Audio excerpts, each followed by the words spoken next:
नमस्कार। एक बहुत ही खूबसूरत और प्यारी सी सुबह, और इस सुबह को और भी ख़ास और प्यारा बनाता हमारे प्यारे प्यारे दर्शकों का साथ आपके अपने पसंदीदा कार्यक्रम बिहार बिहार में। बहुत बहुत स्वागत, अभिनंदन, इस्तकबाल मेरे तमाम दर्शकों का आपके अपने ख़ास कार्यक्रम में। और यकीन माने दर्शकों, ये सुबह का जो वक्त होता है जब हम आपसे मिलते हैं, ये इतना खूबसूरत पल होता है और हमारी कोशिश होती है कि अपने कार्यक्रम के जरिए कुछ ऐसी ही बेहतरीन चीज़ों को हम जीवंत कर पाएँ, कुछ ऐसी ही खूबसूरत बातों के कारवा को आगे बढ़ा पाएँ जो निसंदेह आपके लिए फ़ायदेमंद हो।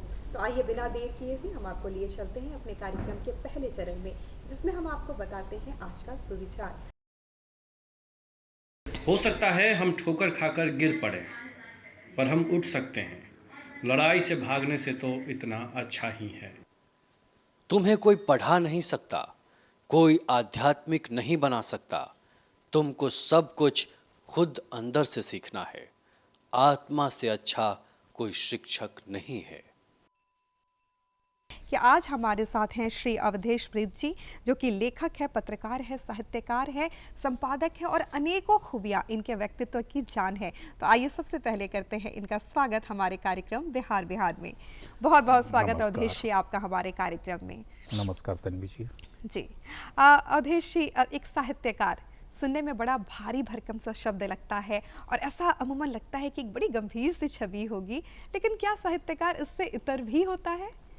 ये बड़ा आपने दिलचस्प सवाल किया, और एक जैसे कहते हैं कि एक खुशगवार खुशनुमा सुबह की शुरुआत इस तरीके के प्रश्न से अगर हो तो वाकई मतलब वो कहते हैं ना कि आनंद आता है। आप ये बताइए कि मुझे देख करके क्या लगता है कि ये कोई भारी भरकम बंदा है? बिल्कुल नहीं। ये प्रश्न तो मुझे आपको देख कर ही आया। साहित्य भारी भरकम नहीं बनाता नहीं है, बनाता। साहित्य गंभीर बनाता है, जी। साहित्य उदार बनाता है, साहित्य ज़्यादा आपको मानवीय बनाता है। इसलिए साहित्य को भारी भरकम वाले अंदाज में जो भी देखते हैं वो गलत है। और अगर ये कोई छवि है तो मैं तो आपके दर्शकों से भी ये आग्रह करूंगा कि भाई इस छवि से बाहर आइए। साहित्यकार गंभीर नहीं होता है, भारी भरकम नहीं होता। साहित्यकार गंभीर होता है, भारी भरकम नहीं होता। गंभीर इसलिए होता है कि वह जो समय है, समाज है, उसके प्रश्नों को गंभीरता से देखता है, समझता है, उन्हें समझाने की कोशिश करता है। जी, बहुत ही अच्छी बात आपने कही। यानी गंभीरता जो होती है उसके विषयों में होती है। उन विषयों को वो सरल तरीके से, सहज तरीके से दर्शकों तक, अपने पाठकों तक पहुंचाने की कोशिश करता है, और यही कलम के जादूगरों की सबसे बड़ी जीत होती है। आज जानना चाहेंगे, ये सफ़र जो रहा होगा आसान नहीं रहा होगा, क्योंकि बहुत सारी मोड़ों से होकर गुजरा होगा। तो चलिए आपको थोड़ा सा हम पिछले दौर की सैर कराते हैं और याद करते हैं उन दिनों की जब आपने इस फील्ड में अपने करियर की शुरुआत की थी। क्या कुछ था वो दौर, कैसे इस तरफ आपका रुझान हुआ, कैसे इधर आना हुआ आपका? देखिए तन्वी जी, हम लोग जब स्कूल कॉलेज के दिनों में जब हम लोग थे, यूनिवर्सिटीज़ में जब हम लोग थे, तो वह एक बहुत ही उथल पुथल का दौर था। राजनीतिक तौर पे भी बहुत उथल पुथल का दौर था।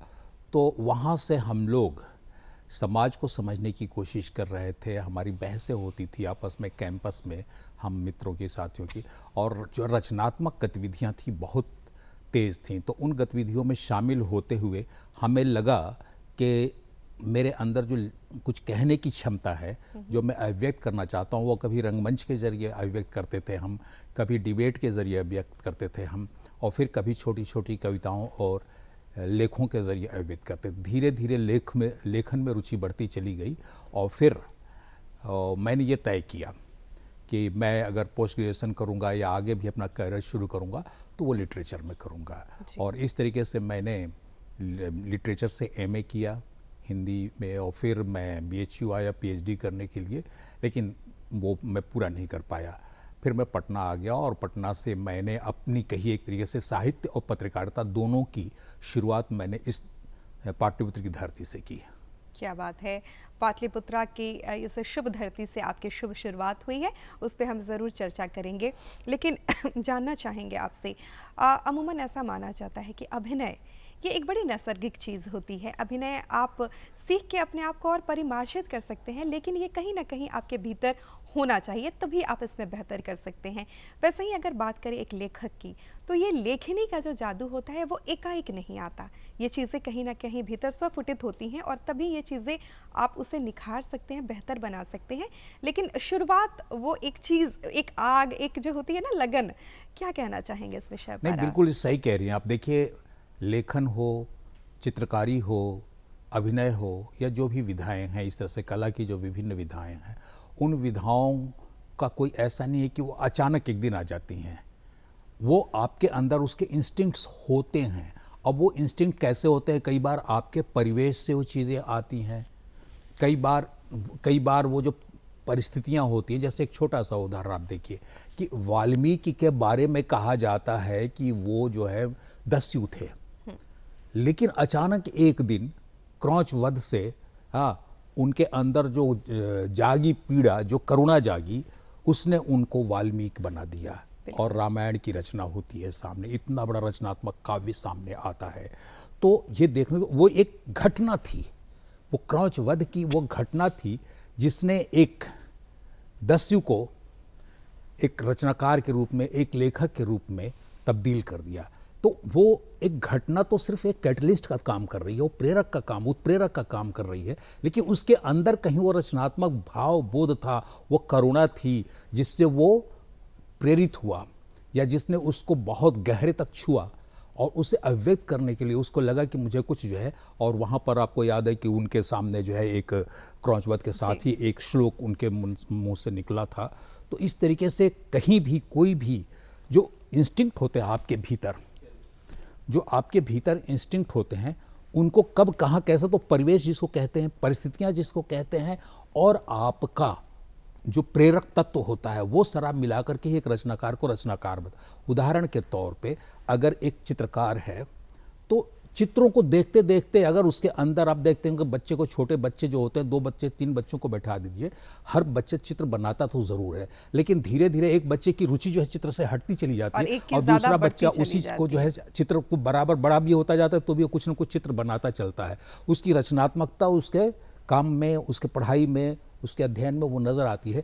बाद में हमारे यहाँ जो करियर का चयन है तो उसमें देखा जाता है कई बार कि इसको कौन सा विषय चुनना चाहिए, इसे कौन सा करियर चुनना चाहिए, या इसे कौन सा अपने रचनात्मक विधा चुनना चाहिए। तो लेकिन आपके अंदर इंस्टिंक्ट शुरू से होते हैं। लेखन का भी यही मामला है कि लेखन का भी जो आपके परिवेश में होता है, अगर आपके घर में पढ़ने का, अध्ययन का, पुस्तकों का एक माहौल है, एक वातावरण है, तो आप निश्चित तौर पर उन पुस्तकों की गंध आपको खींचती है। उन्हें उलट पुलट के आप देखते हैं और धीरे धीरे आपके अंदर जो है वो चीज़ें, कहानी, कविता, जिन विधाओं को आप पढ़ रहे हैं, वो विधाएं कहीं ना कहीं आपके अंदर जो है आत्मसात होती जाती हैं और फिर वही एक प्रेरक का काम करते हैं। जब कोई ऐसी घटना होती है, ऐसी परिस्थिति, अरे ये मुझे व्यक्त करना चाहिए, ये मुझे बोलना चाहिए, कहना चाहिए, वहाँ से जो है वो एक कलाकार या लेखक अपनी अभिव्यक्ति के लिए माध्यम चुनता है। और ये माध्यम जो है लेखन का भी हो सकता है, चित्रकारी का भी हो सकता है। बिल्कुल।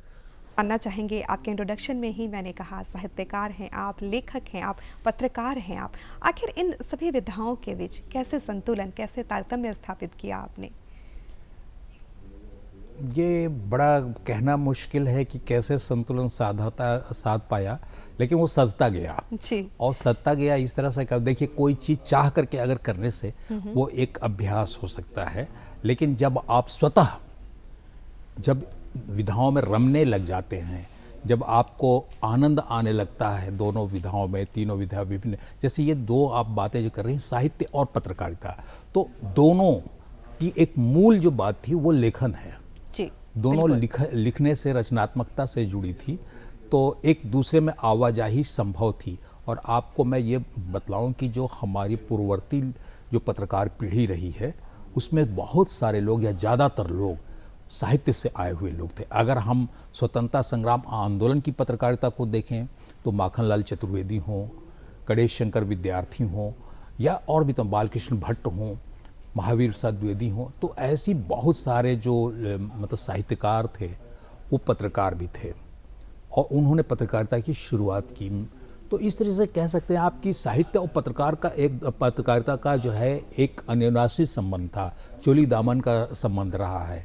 धीरे धीरे जो है विधाओं के हिसाब से या करियर के हिसाब से कहिए लोगों ने जो है वो थोड़ा अलग होना शुरू हुआ, और आज के दिनों में तो बहुत कम मिलता है ऐसा कि जिनकी रुचि साहित्य में भी हो, पत्रकारिता में। लेकिन हमारे लोगों का जो लेखन से जो एक कॉमन फैक्टर है वो लेखन है। तो जब आप साहित्य से जुड़े हुए हों और आप पत्रकारिता में जब आते हैं तो चीज़ों को, घटनाओं को, मनुष्य को, परिस्थितियों को देखने का नज़रिया थोड़ा अलग होता बिल्कुल, है, बिल्कुल। जो साहित्य देता है। और साहित्य का जो संस्कार है वो पत्रकारिता में जब आता है तो पत्रकारिता भी रचनात्मक होती है, जो थोड़ा कम हुआ है। मुझे ये स्वीकार करने में कहीं से इनकार नहीं है कि वो कम हुआ है, इस दौर में ज़रूर कम हुआ है। उसके अपने अन्य कई कारण हैं, कई तरह के दबाव हैं, वो एक अलग बहस का विषय है या बातचीत का मुद्दा है। लेकिन इतना ज़रूर कहूँगा कि जब आप रचनात्मक रूप से किसी विधा से जुड़ते हैं तो पत्रकारिता और साहित्य को दोनों को साधने में जो है कोई दिक्कत नहीं होती, क्योंकि वो आपका ही हिस्सा, बस उनमें आवाजाही करनी है। सिर्फ एक चीज़ ध्यान रखना है कि साहित्य जो होता है, देखिए पत्रकारिता के बारे में ये कहा जाता है कि तुरंत फुरत में लिखा गया, जिसको कहते हैं कि तुरंत फुरत में लिखा गया अगर जो है इतिहास है, तो इतिहास को देखने की दृष्टि जो है साहित्य है। बिल्कुल, ये बहुत ही उम्दा बात कही आपने। और लेकिन इसके साथ ही है कि जो लेखक के तौर पर आपकी ज़्यादा रुचि रही है, कई सारी उम्दा किताबों की रचना आपने की है, उस पे बहुत सारे सीरियल्स बने हैं, बहुत सारे नाटक उस पे किए गए हैं, और ये एक बहुत बड़ी उपलब्धि है कि आपकी लिखी हुई रचना विभिन्न माध्यमों से जनसमूह तक पहुँच रही है। इस विषय पर आप क्या कहना चाहेंगे? लेखन के लिए अगर कोई सबसे उम्दा विषय जो आपको बड़ा आकृष्ट करता हो, जो एक लेखक के तौर पर आपको अपनी ओर खींचता हो, वो क्या है? देखिए, लेखक के तौर पर तो पूरी सृष्टि ही खींचती है क्योंकि सृष्टि का हित, जिसको आप साहित्य की अगर बहुत सिंप्लीफाइड बात अगर परिभाषा कही जाती है तो साहित्य यानी जो है वो जो सबके हित से जुड़ा हुआ है वो साहित्य है। तो इसमें बिल्कुल साफ सी बात है कि साहित्य जो है वो सबके हित की बात करता है, समाज के हित की बात करता है, मनुष्यता के हित की बात करता है, तो उसमें वो सारी चीज़ें समाहित हैं। लेकिन मेरा जो लेखन है और मेरे लेखन का जो तरीका है या जो चीज़ मुझे सबसे ज़्यादा खींचती है वो है मनुष्य की गरिमा। अगर मुझे लगता है कि एक मनुष्य की गरिमा के साथ कहीं भी कोई ऐसी विडंबना खड़ी हो रही है जो कि उसकी गरिमा को कम कर रही है, तो स्त्री की गरिमा को कम कर रही है, आम आदमी की गरिमा को कम कर रही है, उसके जो मानवीय अधिकार हैं उन पर कहीं कोई चोट पहुंच रही है या उसके साथ कोई षड्यंत्र हो रहा है, तो उसे कैसे हम उजागर करें, कैसे उसे हम सचेत करें कि यह एक मनुष्य के साथ, मनुष्य की गरिमा के साथ खिलवाड़ नहीं होना चाहिए। क्योंकि हम एक बेहतर समाज जब गढ़ना चाह रहे हैं तो उसमें मनुष्य की गरिमा ही सबसे महत्वपूर्ण होगी। क्या बात है, बहुत ही खूबसूरत बात। तो ये कोशिश होती है कि ऐसे ही विषय मुझे ज़्यादा बतौर एक लेखक, रचनाकार के तौर पर, जिसको आप साहित्यकार कह रही हैं, साहित्यकार के तौर पर मेरी कोशिश यही होती है कि जो सबसे नीचे तबके का मनुष्य है, जो नीचे तबके का आदमी है, इंसान है, उसके संघर्ष को और उसकी गरिमा को हम अपने साहित्य से सम्मान दिलाने की दिशा में प्रयास करें। जी, ये बड़ी उम्दा बात कही आपने। यानी कह सकते हैं कि मानवीय संवेदनाओं के इर्द गिर्द उसके ताने बानों से बुनी होती है आपकी कहानी। कह सकते हैं कि एक रचनाकार के लिए उसकी हर एक रचना उसके बच्चे के समान होती है। तो ये बताना बड़ा मुश्किल होता होगा आपके लिए कि कौन सी रचना आपकी ज़्यादा प्रिय है या कौन सी ज़्यादा करीब है। लेकिन फिर भी अगर मैं जानना चाहूँ एक नाम जो आपके नज़रिए से आपने उसमें बहुत ही शानदार काम किया है, वो कौन सी है? देखिए, ये जैसा आपने कहा है कि हर रचना एक लेखक की बहुत ही प्रिय होती है, क्योंकि वह जब लिख रहा होता है तो उसमें, या उसने जो रचना लिखी हुई होती है तो उसमें सिर्फ लिखना भर शामिल नहीं होता है, उसका वह सारा अनुभव, सारी संवेदना, सारी दृष्टि और उस समय की जो पूरी पीड़ा होती है उसमें शामिल होती है। तो उसे एक रचना को रचना होने में जो बहुत कुछ गलता है, तब जाकर के एक रचना बनती है। तो इसलिए वो रचनाएं मुझे देखिए ऐसा भी है, कई औसत रचनाएं भी हो जाती हैं, लेखक से मुझे स्वीकार करना है, मेरी भी कई रचनाएं होंगी कि ऐसी जो है औसत है, लेकिन वो एक प्रक्रिया है। लेकिन अगर आप ये कहना चाहें कि मुझे एक कहानी या एक रचना मुझे कौन सी बहुत प्रिय है, तो वो थोड़ी मुश्किल है। आप दो का विकल्प दें तो मैं बताऊं। जरूर जरूर चलिए मैं कम आपको से कम दो जी। का विकल्प दीजिए। देखिए, एक तो मुझे अली मंजिल मेरी बहुत ही पसंदीदा और वो कहानी काफी है। दर्शकों ने भी, काफी हाँ पाठकों जी, ने पसंद उस की पर है जी। दूरदर्शन ने भी वो उस पे फिल्म बनाया टेलीफिल्म और बनाया उसका है, बिल्कुल। बहुत बार टेलीकास्ट वो हो चुका है। इसके अलावा वो मतलब दूसरे देश में भी जो है उर्दू में भी उसका प्रकाशन है हो चुका है, और पाकिस्तान में भी वो कहानी बहुत पसंद की गई जब उर्दू में छपी वहाँ की पत्रिका में, तो उसको बहुत मकबूलियत भी मिली और मुझे बहुत दिल के करीब है। उस पर इस देश के बड़े आलोचक साहित्यकार डॉक्टर विश्वनाथ त्रिपाठी ने एक लंबा लेख लिखा उस कहानी पर, तो कह सकती हैं कि वो। लेकिन एक दूसरी कहानी मेरी और जो मुझे बहुत ज़्यादा पसंद है वो है नृशंस। तो जिस कहानी ने मुझे सबसे ज़्यादा ख्याति दी वो कहानी नृशंस है, और उसे पाठकों ने भी, काफी आलोचकों सराहा, ने भी, बिल्कुल। और आम पाठकों ने भी, सबने सराहा। उस कहानी पर नेशनल स्कूल ऑफ ड्रामा ने जो है मंचन किया उस कहानी का।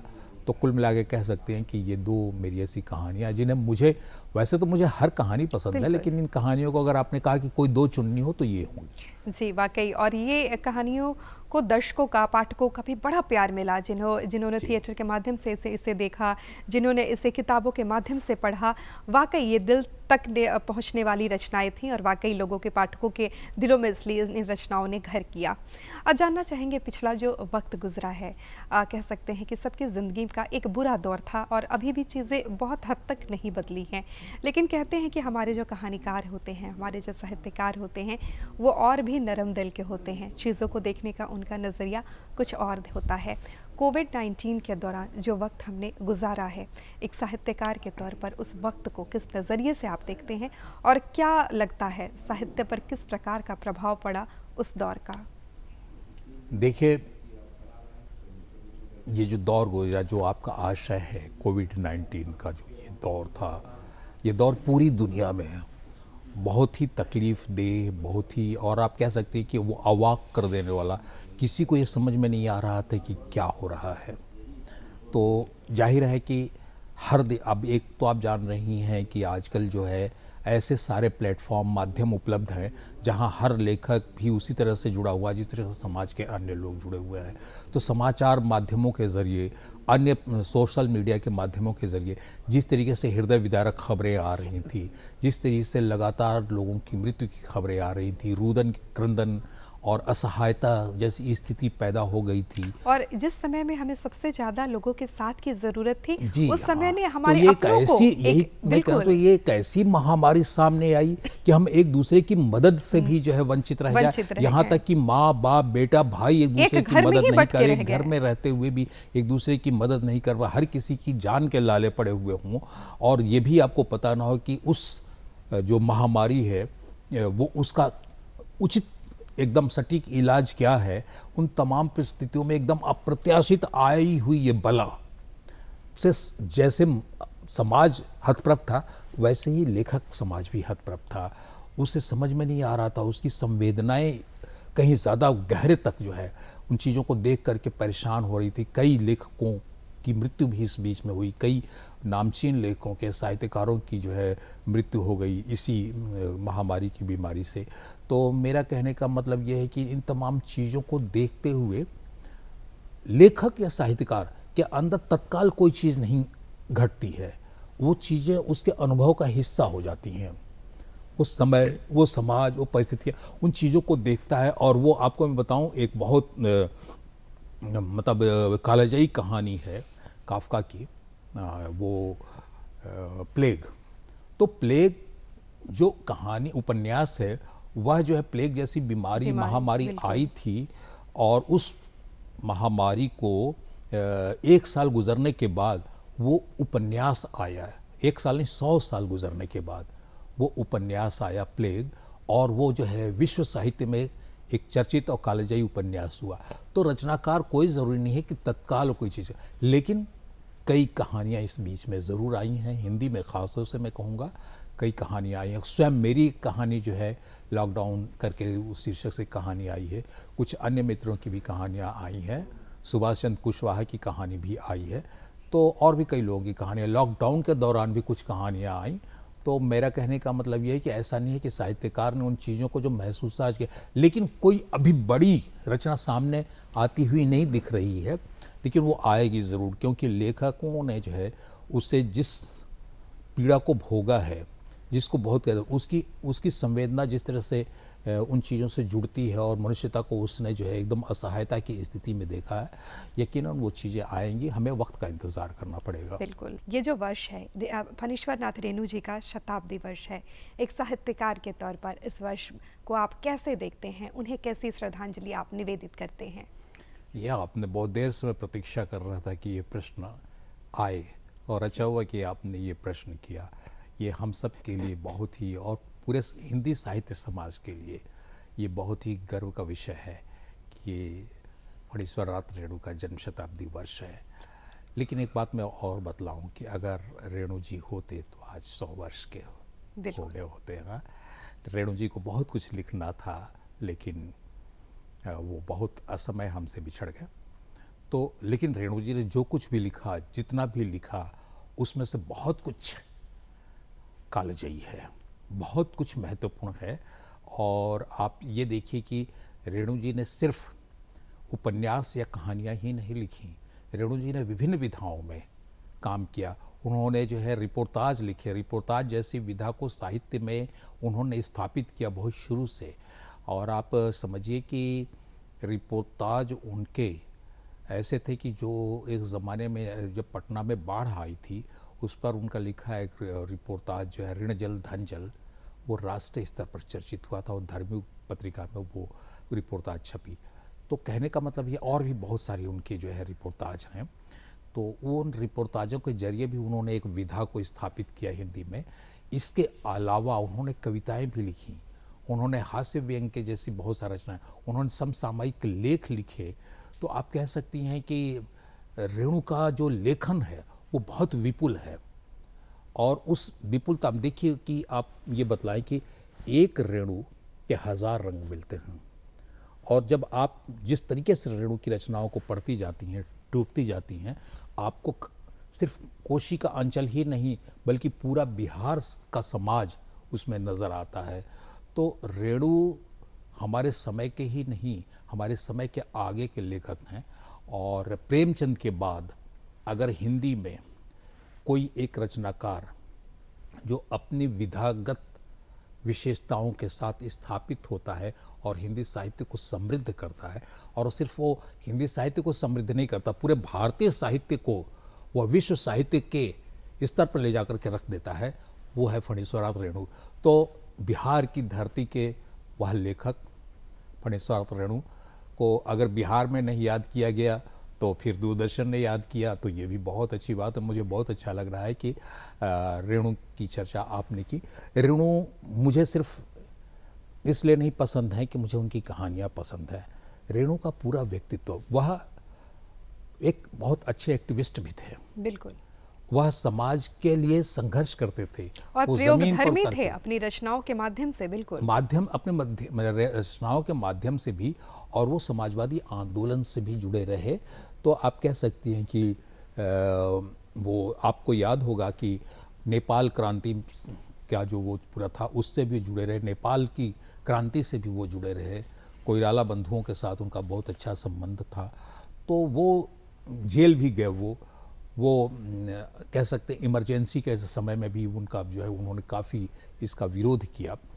तो उनका जीवन और लेखन में जितना, खास तौर से उनकी कहानियों में, कहानियों में, उपन्यासों में आपको जितना आग दिखता है उससे कहीं ज़्यादा आग उनके अपने उसमें खुद में था, खुद के व्यक्तित्व में था। तो रेणु को याद करना एक बहुत ही हम सब के लिए, साहित्य की पूरी पीढ़ी के लिए, आने वाली साहित्य की पूरी पीढ़ी के लिए भी या हम सब उनके ऋणी हैं कि उन्होंने इतना कुछ लिखा और हमें समृद्ध किया कि हम उसे गर्व के साथ याद कर सकें। जी।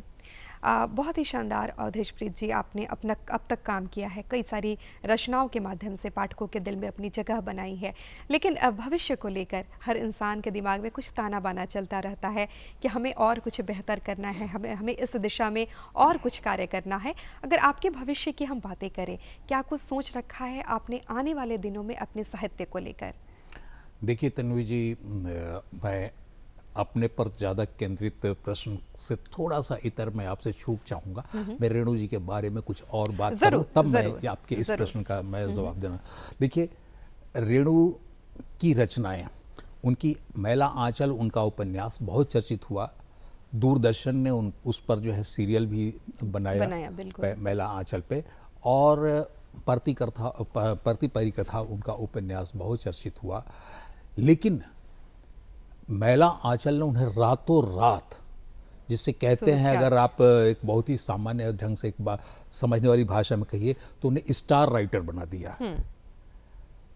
रेणु का यह उपन्यास पहली बार जब छपा था तो उन्होंने खुद अपने पैसों से, कहा तो यहाँ तक जाता है कि लतिका जी के गहने बेच करके उन्होंने इस उपन्यास को छपवाया था, और उसकी सारी प्रतियां उनके पास बंडल बंद करके रखी हुई थी। उसके बाद में उस उपन्यास की डॉक्टर नलिन विलोचन शर्मा ने ऑल इंडिया रेडियो में, यहीं पटना रेडियो से उसकी समीक्षा की, जिसमें उन्होंने पहली बार आंचलिक उपन्यास की संज्ञा दी, जैसा मुझे याद आ रहा। तो उसके बाद उस उपन्यास की एकदम चर्चा होने लग गई, और इस कदर चर्चा हुई कि एक बड़ा प्रकाशक समूह पटना आया। उसके जो मालिक थे, प्रबंधक थे, वो पटना आए और रेणु जी के घर गए। भंवर पोखर में वो रहा करते थे रेणु जी अपनी पत्नी लतिका जी के साथ। और उन्होंने वो आग्रह किया कि उपन्यास मैं छापना चाह रहा हूँ, इसका वितरण मैं करना चाह रहा हूँ, और एक देश का बहुत बड़ा प्रकाशन समूह वो आग्रह था। इस तरीके से जो भी बातें हुई, वो उपन्यास फिर उस प्रकाशन के पास गया जिसे राजकमल प्रकाशन के रूप में हम सब भी जानते हैं। और राजकमल प्रकाशन में जब उपन्यास छप करके आया तो उसकी राष्ट्रीय चर्चा हुई, राष्ट्रव्यापी चर्चा हुई, और उसकी बहुत सारे संस्करण बिक चुके हैं, बहुत सारी भाषाओं में उसके अनुवाद हो चुके हैं, विदेशी भाषाओं में भी उसके अनुवाद हो चुके हैं।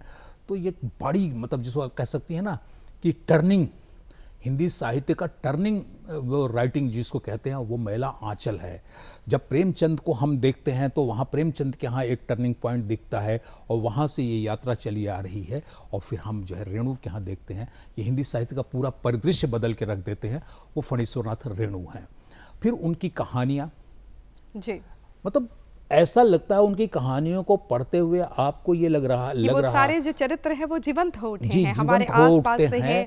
और पूरा जो है बिहार का समाज, और खास तौर से जो है कोशी अंचल का समाज, वो उसमें प्रमुखता से दिखता अपने देखिए, उसमें दुख भी है, उसमें संघर्ष भी है, उसमें प्रेम भी है, और सब मिलकर के एक मनुष्यता की गरिमा की जो कहानियां कही जाती है, जो मैं भी बहुत शुरू में कह रहा था कि मनुष्यता की तो हर लेखक मनुष्य की गरिमा की ही कहानियां लिखता है, और उस मनुष्य की गरिमा की कहानियां को स्थापित करने में जो है उनकी कहानियां, रसप्रिया उनकी कहानी देख लीजिए, उनकी कहानी ठेस देखिए, लाल पान की बेगम देखी। तो मेरा कहने का मतलब बहुत उसी तरीके से बहुत चर्चित कहानी थी जिस पर फिल्म भी बनी, आप सभी लोग जानते हैं, तीसरी कसम।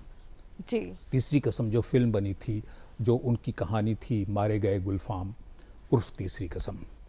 तो उस फिल्म के जरिए ही ने उस कहानी में भी, वो एक लंबी कहानी, उस कहानी में भी उन्होंने जिस तरीके से लोक, समाज, जीवन और मनुष्य और उसके भीतर प्रेम को उन्होंने जिस तरीके से चित्रित किया है, और जिस खूबसूरती से उसे फिल्म में जो फिल्माइज किया गया है, फिल्म में रखा गया और फिल्म बनी है, वो दोनों देखने की चीज़ है। तो इस तरीके से रेणु हमारे समय के बहुत बड़े लेखक, कालजयी लेखक हैं। उन्हें तो मैं व्यक्तिगत तौर पर भी यहाँ से और आप सबके माध्यम से मैं उन्हें अपना प्रणाम निवेदित करना चाहूँगा। अब आपका प्रश्न ये था कि मेरा भविष्य का क्या कार्यक्रम है। देखिए, पिछले दिनों मेरा उपन्यास आया अशोक राजपथ, और उसे पाठकों का बहुत स्नेह मिला। यद्यपि आज की तरह से मैंने बहुत प्रमोट नहीं किया उस उपन्यास को, जैसा आजकल बहुत सारे लेखक करते हैं, सेल्फ प्रमोशंस के जरिए भी, सोशल मीडिया के ज़रिए भी करते हैं, तो वो तो मैंने नहीं किया, लेकिन फिर भी मुझे काफ़ी खुशी है लोगों कि का पाठकों ने उसे पसंद सराहा, किया बिल्कुल। और काफ़ी। अब मैंने पिछले दिनों एक उपन्यास कंप्लीट किया है और उपन्यास पूरा हो गया है। उसका शीर्षक है रुई लपेटी आग। एक बड़े फलक की, वैश्विक फलक की वो जो है कहाँ का विषय है, उस पर वो मैंने वो उपन्यास लिखा है और वो उपन्यास मुझे लगता है कि अगले वर्ष वो उपन्यास आएगा, प्रकाशक को जा चुका है वो उपन्यास। और मेरा एक कहानी संग्रह तैयार है। इस जिसको आप कह सकते हैं लॉकडाउन के पूरे वर्ष में, जब न कहीं आना था, न कहीं जाना था, न किसी से मिलना था, न कोई आ रहा था, न कोई किसी से मिल रहा था, उस समय में जो समय मिला, उस समय का सबसे बेहतर उपयोग ये हुआ रचनात्मक लेखन का। और उस दौरान मेरी जो है बहुत सारी कहानियाँ मैंने लिखी, कुछ पहले की कहानियाँ थी, उन सबको मिल करके एक मेरा कहानी संकलन भी शीघ्र ही आने वाला है। उसके अलावा मेरे कुछ फुटकर लेख जो विभिन्न पत्र पत्रिकाओं में छपे हैं, उनका एक संपादित संकलन भी आने वाला है। तो ये तो मेरी कुछ योजनाएं हैं, लेकिन मैं शीघ्र ही अपने एक अलग तीसरे उपन्यास पर काम करने जा रहा हूँ। वो मुझे लगता है कि मैं अगले महीने वो एक नया उपन्यास शुरू करूँगा। उसका विषय भी बहुत बढ़िया है। या आप कह सकते हैं कि जिस पत्रकारिता से मैं जुड़ा रहा हूँ, जिस पत्रकारिता को लेकर के तरह तरह के प्रश्न आज भी उठ रहे हैं, जिस पत्रकारिता के सामने भी चुनौतियाँ हैं, और कई बार जो दर्शक और पाठक हैं वो पत्रकारिता के भविष्य को लेकर के भी तरह तरह के प्रश्न, और उसकी प्रतिबद्धता को लेकर के, उसकी ईमानदारी को लेकर के, या उसकी कर्तव्य निष्ठा को लेकर के बहुत सारे प्रश्न करते हैं। इन तमाम चीज़ों को केंद्र में रखते हुए वो उपन्यास लिख रहा हूँ मैं, जो अगले वर्ष वो भी उपन्यास का पूरा हो जाएगा। जी, तो ये कुछ छोटी योजनाएं, बाकी बीच बीच में कुछ काम होते रहेंगे। बिल्कुल। और हमें उम्मीद है कि आपकी ये जो भी रचनाएं आने वाली हैं, उन्हें भी पाठकों का यूं ही बेशुमार प्यार मिलेगा, क्योंकि आपकी रचनाएं होती ही इतनी शानदार हैं कि दिल से निकली होती हैं और दिल तक पहुंचने वाली होती हैं। बहुत अच्छा, धन्यवाद एक तन्वी चीज़ जी। जानना जी। चाहेंगे प्रीत जी आपसे। जैसे अभी आपने बताया कि फणीश्वर नाथ जो रेणु जी थे, उनके मेला तीसरी कसम फिल्म बनी थी, मारे गए गुलफाम उर्फ तीसरी कसम नाम की फिल्म बनी थी। आपकी भी कई रचनाओं को नाटकों में रूपांतरित किया गया है। तो क्या मूल परिवर्तन आते हैं जब एक कहानी को नाटक या फिर किसी अन्य विधा में तब्दील किया जाते हैं? क्या बेसिक तब्दीलियां आती हैं? देखिए, जो कोई भी फिल्म है या कोई भी नाटक है, जी, कोई भी फिल्म या कोई भी नाटक है, वो एक मतलब कि एक कहानी पर ही आधारित होती है। उसमें एक कहानी का होना ज़रूरी है। तो कहानी तो लेखक की विधा है, लेकिन जब ये कहानी जब किसी दूसरे माध्यम में जाती है, दृश्य माध्यम में जाती है, चाहे फिल्म बनना हो, चाहे वो नाटक होना है उस पर, तो वह जो है निर्देशक के हाथ में होती है। उसके जो विभिन्न तरीके की ज़रूरत है, जिसमें दृश्य बंध होते हैं, चाकचूस होते हैं, संवाद होते हैं, प्रॉपर्टीज़ होती हैं, उन तमाम चीज़ों को मिला करके तो बहुत फ़र्क नहीं होता है। सिर्फ फ़र्क इतना होता है कि एक निर्देशक की जो कल्पनाशीलता होती है, उपन्यास के कथ्य की कल्पनाशीलता से किस तरीके से जुड़ता है और कैसे उसे प्रदर्शित करता है, प्रस्तुत करता है, ये महत्वपूर्ण होता है। ये बड़ी बातें हैं और फिर कभी अगले समय में बात करेंगे, क्योंकि ये लंबी बातचीत हो जाएगी। और मुझे लग रहा है कि एक विधाओं से दूसरे विधाओं में आना जाना रचनात्मक अनुभवों का ही जो है वो होता है, परिणाम होता है। जी, अवधेश प्रीत जी, आज बहुत ही शानदार बातें हुई आपसे, साहित्य के विभिन्न आयामों पे चर्चा की, और रेणु जी के बारे में जो कुछ आपने कहा वो तो वाकई शानदार था। आज आप यहाँ आए, इतनी उम्दा बातें हमारे साथ साझा की, इसके लिए आपको दिल से धन्यवाद। और आपकी जो आगामी रचनाएं हैं उन्हें पाठकों का यूं ही प्यार दुलार मिलता रहे, इसके लिए डीडी बिहार की पूरी टीम की ओर से आपको ढेर सारी शुभकामनाएं। बहुत बहुत धन्यवाद तन्वी जी, आप सभी के दर्शकों को बहुत बहुत धन्यवाद। जी, तो दर्शकों, आज हमारे साथ थे जाने माने लेखक पत्रकार अवधेश प्रीत जी। और अब दर्शकों फटाफट नोट कीजिए अब हमारा पता, ताकि आप अपने पत्रों को इस पते पर भेज सकें। हमारा पता है कार्यक्रम बिहार बिहार, निदेशक डीडी बिहार, दूरदर्शन केंद्र पटना, फ्रेजर रोड पटना 800001। हमारा ईमेल एड्रेस है director ddkpatna@gmail.com।